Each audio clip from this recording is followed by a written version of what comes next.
Welcome to achieve it with जो इस video में हम डिस्कस करेंगे एनसीईआरटी क्लास 12th मैथमेटिक्स की एक्सरसाइज 7.9 के लिए इंट्रोडक्शन, जो कि बहुत ज़्यादा इंपॉर्टेंट है। इंट्रोडक्शन में थोड़ा सा मैं आपको डेफिनेट इंटीग्रल के बारे में भी बता दूंगी, क्योंकि अगर आप इस वीडियो को 2020 ईयर में देख रहे हो तो आपने ये एक्सरसाइज का जो इससे पहले वाली एक्सरसाइज है वो डेफिनेटली स्किप की होगी। तो उसमें थोड़ी सी इम्पॉर्टेंट बात जो है डेफिनेट इंटीग्रल्स क्या होते हैं, ये थोड़ी सी बात हम डिस्कस कर लेंगे। फिर एरिया फंक्शन, ठीक है, एरिया फंक्शन डिस्कस करेंगे। First fundamental theorem of integral calculus, second fundamental theorem of integral calculus, जो कि बहुत ज़्यादा इंपॉर्टेंट है ये वाली थ्योरम। और ये steps for calculating definite integrals की, डेफिनेट इंटीग्रल्स को हम कैसे कैलकुलेट करते हैं। सबसे पहले डेफिनेट इंटीग्रल्स जो होते हैं वो क्या होते हैं, यहाँ पे मैं आपको लिख देती हूँ। डेफिनेट इंटीग्रल्स क्या होते हैं?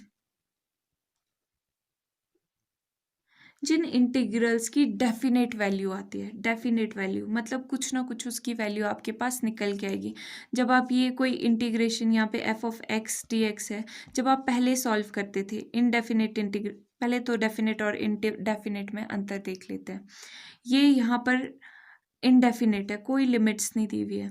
लेकिन अगर यहाँ पर लिमिट्स दी होगी, इनको लिमिट्स बोलते हैं हम, ए बी लिमिट्स दी होगी फॉर एग्जांपल, जैसे एक क्वेश्चन में आपको एग्जांपल देती हूँ, 1 to 2 एक्स डी एक्स इस तरह से दिया होगा, ठीक है। यहाँ पर लिमिट्स आपके पास गिवन है, ठीक है।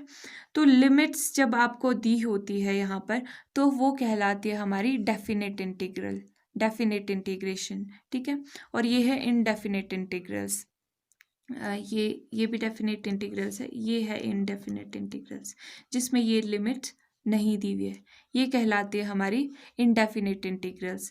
अब इसकी क्या होती है, इसकी कोई यूनिक वैल्यू आती है। जब हम सॉल्व करते हैं तो कोई ना कोई इसकी यूनिक वैल्यू हमारे पास आएगी, जबकि इनडेफिनेट इंटीग्रल्स में हमारे पास यूनिक वैल्यू नहीं आती है। एंड में वो प्लस सी वाली जो बात है ना, वो कोई ना कोई ऐसी चीज़ से रह जाती है हमारे पास, ठीक है। तो अब नेक्स्ट और क्या है डेफिनेट और डेफिनेट इंटीग्रल्स में डिस्कस करने वाला पॉइंट, ये चीज़, ये लिमिट्स, इसको कहते हैं हम, ये जो पैर में होती है इसके, इसको कहते हैं हम लोअर लिमिट, लोअर लिमिट। और इसको कहते हैं हम अपर लिमिट, अपर लिमिट। अब इसका फिजिकली क्या इंटरप्रिटेशन है, इसका मतलब होता है कि हम इंटीग्रेशन तो परफॉर्म कर रहे हैं, पर हम ए टू बी कर रहे हैं। ये कोई पॉइंट्स है, ए से लेकर बी तक हम इंटीग्रेशन कर रहे हैं। अब आपको कर्व के थ्रू समझाते हैं। यहाँ पर देखो, अब इस कर्व को देखो आप, यहाँ पर इस कर्व को, अगर आप इस कर्व की इंटीग्रेशन कर रहे हो तो ए टू बी अगर आप लिख दो, ठीक है। अगर तो सिंपल एफ ऑफ एक्स लिखोगे, ठीक है, integration of F of x D x, तो वो कहीं infinity minus infinity two plus infinity तक हो जाएगी उसकी इंटीग्रेशन। लेकिन अगर आपको पर्टिकुलर पॉइंट ए से लेकर बी तक करनी है तो आपको ए टू बी लिखना पड़ेगा, ऐसे लिखना पड़ेगा ए टू बी, ठीक है। और अगर आपको ए टू एक्स करनी है, ठीक है, इस पॉइंट से इस पॉइंट तक आपको इंटीग्रेशन करनी है, तो आप क्या लिखोगे, ए टू एक्स। यहाँ देखो, ए टू एक्स, इसका मतलब क्या है कि यहाँ पर इस फंक्शन की, ये जो कर्व है, कर्व का फंक्शन जो है, हम कहाँ से लेकर कहाँ तक इंटीग्रेशन कर रहे हैं, ए से लेकर एक्स तक हम इंटीग्रेशन कर रहे हैं, ठीक है। इसका मतलब ये है, और ये है फंक्शन, ठीक है। अब हम एरिया फंक्शन को डिस्कस करते हैं। थोड़ा बहुत ये डायग्राम तो डेफिनेट इंटीग्रल में ही एक्सप्लेन हो गया, तो जो नहीं हुआ है वो हम एक्सप्लेन करते हैं। अब जैसे डिफरेंशिएशन का कुछ फिजिकल इंटरप्रिटेशन होता है कि डिफरेंशिएशन क्या रिप्रेजेंट करती है, rate of change of given function with respect to something, ठीक है। जैसे D over D X of A क्या रिप्रेजेंट करेगा, rate of change of A with respect to X, ठीक है, ये चीज़ रिप्रेजेंट करेगा। तो वैसे ही इंटीग्रेशन क्या रिप्रेजेंट करता है, जैसे इंटीग्रेशन ऑफ सम कर्व करेंगे, हम इस कर्व की यहाँ से लेकर यहाँ तक इंटीग्रेशन कर लेते हैं, मान लो, ठीक है, इस पॉइंट से इस पॉइंट तक, मतलब क्लोज्ड इंटरवल में हम इंटीग्रेशन कर रहे हैं, यहाँ से लेकर यहाँ तक इंटीग्रेशन करोगे तो वो क्या शो करेगा, एरिया अंडर द कर्व। यहाँ ये जो एरिया है ना, ये पूरा एरिया, ये पूरा एरिया रिप्रेजेंट करेगा इंटीग्रेशन, ठीक है। तो मतलब अगर आपको ऐसे ही भी निकालना हो कि इस कर्व के अंदर अंडर जो एरिया है वो कितना है, वो आप इजीली निकाल सकते हो इंटीग्रेट करके। इंटीग्रेट कर दो इस फंक्शन को यहाँ से यहाँ तक की लिमिट्स में, ठीक है। तो समझ गए आप ये चीज़ क्या है। और इसको हम कहते हैं, इसको ए एक्स, ये जो इसको हम, ये जो एरिया आया है, ठीक है, इसको हम एरिया फंक्शन कहते हैं। एरिया फंक्शन से ए एक्स से डिनोट किया है हमने ये एरिया फंक्शन यहाँ पे। अब ये फंक्शन है एक्स का, एरिया फंक्शन जो है वो एक्स का फंक्शन है। इसका मतलब एक्स यहाँ पर वेरिएबल है, ठीक है, एक्स वेरिएबल है, एक्स हमारे पास वेरिएबल है, इसलिए हमने ए को एक्स की फॉर्म में लिखा है। एक्स वेरिएबल कैसे, एक्स मतलब एक्स पर डिपेंड कर रहा है ये एरिया। क्यों डिपेंड कर रहा है, देखो आप एक्स की पोजीशन चेंज कर दो, इसको राइट साइड यहाँ यहाँ पर रख दो, एक्स को इस बी की जगह पे रख दो, यहाँ तक खिसका के इधर तक ले आओ, ठीक है। तो क्या होगा, यहाँ से लेकर यहाँ तक बन गई अब लिमिट। अब इसके ये वाला एरिया बड़ा है, ये पूरा एरिया बड़ा है, या ये एरिया है, ये एरिया बढ़ गया ना, ये पूरा एरिया बढ़ गया। एक बार फिर से समझो, मैं आपको पेन से दिखा देती हूँ। ये एक्स को अगर हमने यहाँ पर रख दिया, ठीक है, एक्स को यहाँ पर रख दिया, ले जाके यहाँ से यहाँ तक रख दिया, तो ये पूरा एरिया आ जाएगा कर्व के अंडर का, ये भी इंक्लूड हो गया और ये भी। लेकिन अगर एक्स यहीं तक है तो ये है। अब अगर एक्स यहाँ पे होता तो वो इतना एरिया होता। तो मतलब एरिया जो है वो एक्स की वैल्यू के ऊपर डिपेंड कर रहा है कि एक्स की वैल्यू कितनी है, एक्स कहाँ पर है। तो एक्स क्या है, वेरिएबल है। तो हमारा एरिया जो फंक्शन है वो किसका फंक्शन है, एक्स का फंक्शन है, ठीक है। तो ये एरिया फंक्शन है। ये सिंपली क्या डिनोट कर रहा है, ज़्यादा खजल होने वाली, कंफ्यूज होने वाली कोई बात नहीं है। एरिया फंक्शन जो है वो एरिया को रिप्रेजेंट कर रहा है, area under the curve represent कर रहा है within points A to X, A से लेकर एक्स तक, ठीक है। अब ये अगर एक्स बी के इक्वल है तो ये ए टू बी रिप्रेजेंट करेगा इस तरह से, ठीक है।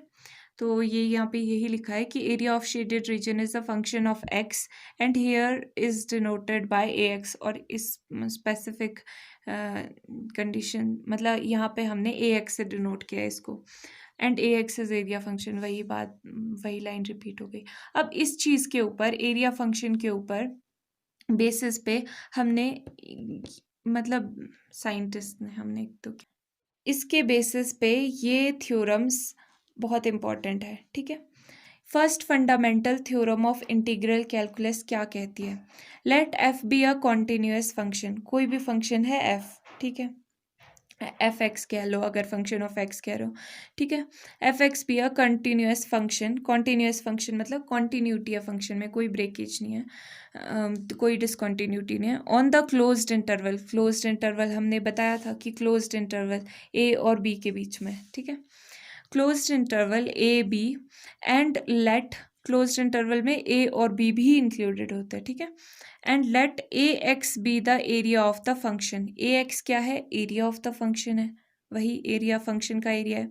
Then a dash x is equals to f of x. Then अगर आप इस एरिया का डिफ्रेंसिएशन करोगे, इस एरिया फंक्शन का डिफ्रेंसिएशन करोगे तो वो आ जाएगा एफ एक्स, ठीक है। अभी देखो ये जो चीज़ है ये हमारी कहाँ से आई है, यहीं से आई है।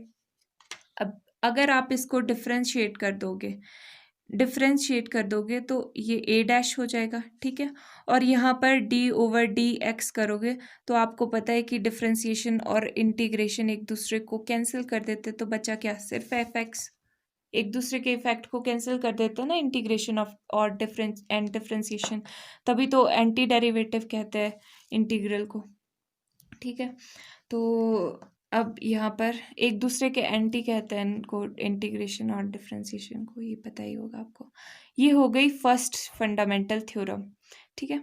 अब सेकंड फंडामेंटल थ्योरम क्या कहती है, सेकंड फंडामेंटल थ्योरम ये अच्छे से समझना, क्या कहती है, let f be the function, continuous function, continuous है, ठीक है, क्योंकि कॉन्टिन्यूअस होगा फंक्शन तभी डिफरेंशिएबल होगा, तभी इंटीग्रेशन निकाल पाओगे, ठीक है। कोई डिसकॉन्टिन्यूटी नहीं होनी चाहिए, डिसकॉन्टिन्यूटी जहाँ पर आई वहाँ पे आपका फंक्शन हो जाता है अनडिफाइंड, कुछ नहीं कर सकते आप फिर उसका। तो let f be continuous function defined on the closed interval a b and f be an anti derivative of f, then anti derivative मतलब इंटीग्रेशन करके आ गया, आपने इस चीज़ की इंटीग्रेशन करी, देन दिस थिंग, अगर आपको ये चीज़ इंटीग्रेट करनी पड़ गई तो क्या करोगे आप, ये इंटीग्रेशन पहले सिंपली आ गया, देन ए टू बी, ये लिमिट ए टू बी, ठीक है। इस चीज़ को कैसे इवेल्युएट करोगे, F at B minus F at A. अभी रुको, ये जो चीज़ है ये मैं आपको एक एग्जाम्पल से समझाती हूँ, क्योंकि ऐसे आपके माइंड में ये आएगी नहीं। तो यहीं पे एक एग्जाम्पल दे देती हूँ। ये ए टू बी है, एफ ऑफ एक्स, ठीक है। ए टू बी कुछ ले ले, 1 to 2 ले लेते हैं, ठीक है, 1 to 2। एफ ऑफ एक्स की जगह कोई फंक्शन ले लेते हैं, एक्स ले लेते हैं फंक्शन, ठीक है, डी एक्स, ओके। अब इसकी इंटीग्रेशन क्या होगी, इसकी इंटीग्रेशन, एक्स की इंटीग्रेशन एक्स स्क्वायर बाय 2 होती है, ठीक है। ये आ गई इंटीग्रेशन, इसको इंटीग्रेट करके ये चीज़ आ गई। अब क्या कहा है इसने कि ए और बी आप ऐसे लिख दो, 1 से 2 ऐसे लिख दो, ठीक है। ये इंटीग्रेशन को रिप्रेजेंट कर रहा है, एंटी डेरिवेटिव मतलब जो इंटीग्रेट करके आई है चीज़, ठीक है। तो अब नेक्स्ट क्या करना है आपको, फंक्शन, ये जो चीज़ आपकी आई है, ये जो चीज़, इसको पहले 1/2 तो बाहर ही लिख देती हूँ, ये जो चीज़ आपकी आई है इसमें आपने बी डाल देना है पहले, फिर ए डालना है, ठीक है। एक्स की जगह पे पहले बी पुट किया, फिर ए पुट किया, 1/2 एक्स की जगह पे बी पुट कर देते हैं, बी यानी कि अपर लिमिट माइनस लोअर लिमिट होता है ना, तो अपर लिमिट पुट करोगे तो 2 का स्क्वायर हो जाएगा, मतलब 2 पुट करोगे 2 का स्क्वायर माइनस लोअर लिमिट क्या है, 1 है, तो 1 का स्क्वायर, ठीक है, 1 का स्क्वायर, ठीक है। तो ये आ गया 1/2, 2 इंटू 2 का स्क्वायर इज 4 माइनस 1 इज 3, सो ये आ गया 3/2। तो यहाँ पर देखो, यहाँ पे आपको क्या पता चल रहा है कि यहाँ पे 3/2 एक पर्टिकुलर वैल्यू आई सबसे पहले, ये जो डेफिनेट इंटीग्रल को सॉल्व करके, ठीक है। नहीं तो डेफिनेट इंटीग्रल में तो आपका यहीं तक आ गया था x²/2 में ही आंसर। तो ये जो second fundamental theorem of integral calculus ये कहती है कि अगर आपको इंटीग्रेट करने को आ जाए with in limits a to b, तो आप क्या करोगे, आप पहले सिंपल इंटीग्रेशन निकालोगे या फिर कहते हैं एंटी डेरिवेटिव निकालोगे, और वो चलो एफ एक्स से यहाँ पे रिप्रेजेंट कर दिया इन्होंने, कैपिटल एफ से रिप्रेजेंट कर दिया ये फंक्शन को, जब आप एंटी डेरिवेटिव निकालोगे या इंटीग्रल इसका फाइंड आउट करोगे, ठीक है। फिर उसके बाद लिमिट्स, अब आपने लिमिट्स के साथ वर्क करना है। अब लिमिट्स को हैंडल कैसे करोगे, अपर लिमिट को पुट करो पहले, माइनस लोअर लिमिट को पुट करो, ठीक है। यहाँ पे अपर लिमिट पुट की माइनस लोअर लिमिट, तो ठीक है, ये थी आपकी second theorem of integral calculus. Don't worry, ये जब आप क्वेश्चंस करोगे ना बहुत अच्छे से आपको ये क्लियर होने वाली है। अभी steps for calculating definite integrals के को कैलकुलेट करने के स्टेप्स, ये जो एग्जांपल दिया था मैंने पीछे उससे आपको अच्छे से समझ आ जाएगा, ठीक है। फाइंड द इनडेफिनिट इंटीग्रल, सबसे पहला स्टेप क्या है कि इनडेफिनिट इंटीग्रल आपको फाइंड आउट करना है, ठीक है। वही जैसे आप कन्वेंशनली अभी तक जैसे आप इंटीग्रल्स फाइंड आउट करते आ रहे हो वैसे आपने इंटीग्रल्स फाइंड आउट कर दिया। उसके बाद क्या किया, ठीक है, उसके बाद ये मान लो इसको इंटीग्रेट करके एफ ऑफ एक्स आ गया, कैपिटल एफ से डिनोट कर दिया, किसी से भी डिनोट कर दो आप, 5 से डिनोट कर दो कि 5x आ गया, ठीक है, जो भी है। तो ये चीज़ आ गई, ठीक है, दैट इज़, इसका मतलब दैट इज़ यहाँ पे मैंने ऐसे करके लिख दिया है कि इनडेफिनिट इंटीग्रल को कैलकुलेट करके ये चीज़ आ गई है। उसके बाद आपने लिमिट्स के साथ काम करना है, वही चीज़ यहाँ पे भी रिपीट करके लिख दिया मैंने कि सबसे पहले आपको अपर लिमिट पुट करनी है minus then lower limit put करनी है, ठीक है, upper limit minus lower limit, ठीक है। अब एक फॉर एग्जाम्पल क्वेश्चन करते हैं, अब क्योंकि प्रैक्टिस इज़ वेरी इंपॉर्टेंट, तो देखते हैं, एक सिंपल सा ले लेते हैं, x³ ले लेते हैं, ठीक है, इसकी इंटीग्रेशन करनी है, इंटीग्रेशन कर लो फ्रॉम 0 to 1 कर लो, ठीक है, dx। अब इसके बारे में एक और ख़ास बात बता देती हूँ आपको। आपने यहाँ पे नोटिस किया होगा कि कहीं पर भी c नहीं है, कांस्टेंट नहीं है, मतलब इसकी इंटीग्रेशन कंप्लीट हो गई पर प्लस c हमने नहीं लिखा। ठीक है, यहाँ पर भी जब हमने किया, थोड़ा सा एक एग्जांपल देखा, प्लस c नहीं लिखा क्योंकि इसमें कोई कांस्टेंट बचता ही नहीं है। अगर आप यहाँ पे प्लस c भी कर दो ना, कि मान लो इसको इंटीग्रेट करके आपका यहाँ पे ये प्लस c आ गया, तो प्लस c कर लोगे तो यहाँ पर क्या आ जाएगा, जब आप ये लिमिट्स पुट करोगे, दिस प्लस c और यहाँ पर माइनस c हो जाएगा। ठीक है, कैसे होगा, यहाँ देखो, एफ ऑफ एक्स की जगह पर b पुट किया, पहले अपर लिमिट प्लस c था, माइनस अब लोअर लिमिट पुट करनी है, F of capital F, lower limit क्या है, a है। ठीक है, प्लस c था ना, प्लस c, तो जब ये ओपन होगा तो ये इस तरह से माइनस का हो जाएगा, माइनस से प्लस कैंसिल, अल्टीमेटली आपके पास यही चीज़ आ जाएगी। ठीक है, तो हम इन जो ये डेफिनेट इंटीग्रल्स है उसमें c हम लिखते नहीं है। ठीक है, c हम नहीं लिखते, कांस्टेंट नहीं लिखते, क्योंकि कांस्टेंट कोई बचता नहीं है, मतलब अनडिटरमाइंड कांस्टेंट कोई नहीं होता इसमें, सब कुछ हम कैलकुलेट कर सकते हैं। ओके, तो अब यहाँ पर फर्स्ट स्टेप क्या है, फर्स्ट स्टेप इसको सॉल्व करने का, ये डेफिनेट इंटीग्रल सॉल्व करने का, इसकी इंटीग्रेशन कर दो सबसे पहले, x to the power 4 over 4, 0 to 1। ठीक है, अब x जो वेरिएबल है, जो हमारे पास वेरिएबल है, उसमें हमने ये चीज़ें पुट करनी है, तो 4 तो कांस्टेंट है, 4 बाहर निकाल लेते हैं।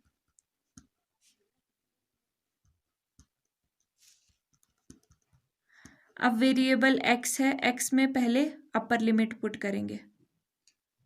ठीक है, 1 to the power 4 minus lower limit put कर दो, 0 to the power 4,